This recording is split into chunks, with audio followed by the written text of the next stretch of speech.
আসসালামু আলাইকুম। সো ওইদিন আমি একটা ভিডিওতে বলতেছিলাম যে বাংলাদেশের প্রধান অর্থকরী ফসল বোধহয় এখন ভুট্টা। তো দেখেন, আমি আজকে ভুট্টা খেতে, চারপাশে শুধু ভুট্টা আর ভুট্টা, যতদূর চোখ যায়, ঠিক আছে, দেখতে পাচ্ছেন, শুধু ভুট্টা। আমি জানি না এটা কারণ কি, ভুট্টা চাষ কি এতই লাভজনক বর্তমানে? মানুষ ধান, পাট, গম, সরিষা, আরো কত কত ফসল আছে যেগুলা বাজারে কিনতে গেলে প্রচুর দাম দিয়ে কিনতে হয়। সেগুলো আমরা চাষ না করে কেন ভুট্টা চাষ করতেছি?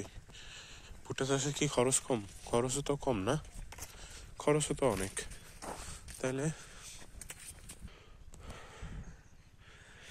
সাদের ভুট্টা, কর্ন বা মেইজ,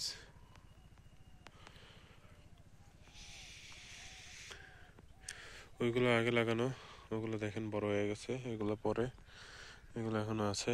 মাশাআল্লাহ, গাছের চেহারা অনেক সুন্দর, তাগড়া সবুজ হয়ে উঠছে। খুব শীঘ্রই ফলন চলে আসবে আশা করা যায়।